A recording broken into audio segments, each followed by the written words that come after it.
Have you ever listened to a recording of yourself and thought, wait, do I really sound like that? The truth is, you're not alone. And the answer lies in what makes your voice sound different in your head versus to the world. Curious why it feels so cringy? Let's break it down and uncover the science behind why your recorded voice seems so fake to you.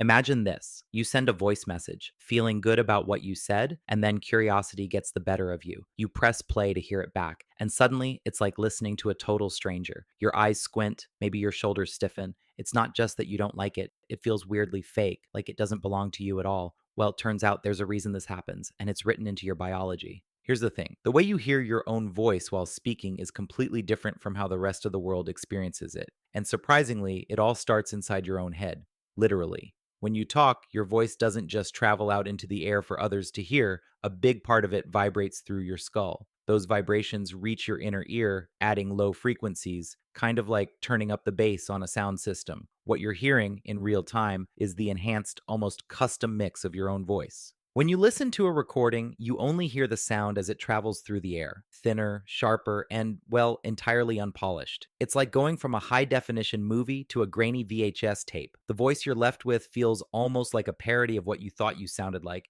but it's actually the opposite.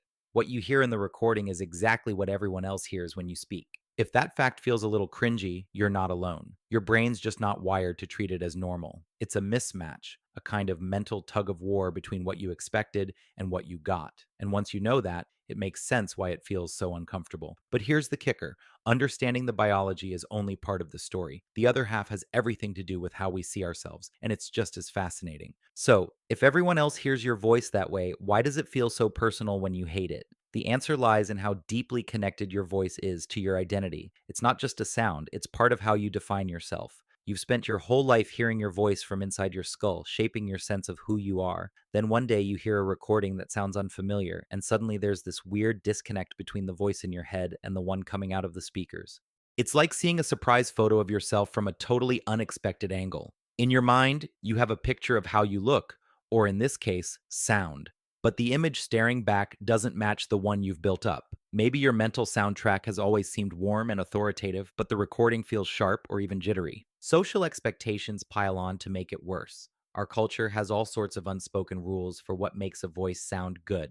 Maybe it's deep and steady or clear and melodic. If your voice doesn't fit those ideals, or maybe someone made a comment about it once, it's easy to start overanalyzing what you hear in recordings. Bits of self consciousness sneak in, and suddenly you're nitpicking every little crack or shift in tone, judging it harsher than anyone else ever would. But here's the good news: you don't have to cringe forever. It starts with small steps. Studies show that the more you listen to recordings of your voice, the more familiar it becomes. Over time, those feelings of discomfort fade, replaced by a sort of casual acceptance. And if you want to reshape how you sound entirely, voice therapy offers tools to build something you can feel good about. Your recorded voice isn't fake. It's the voice everyone else hears every single day, just without the bass boost your head gives it. The more you listen to it, the more familiar it becomes. And here's a tip: leaning into that discomfort is how you make it disappear. As Ashley Graham once said, finding the beauty in your voice is a journey worth taking. So next time you hear a recording and cringe, take a moment to appreciate it instead. Who knows? You might even end up liking the sound of the real you.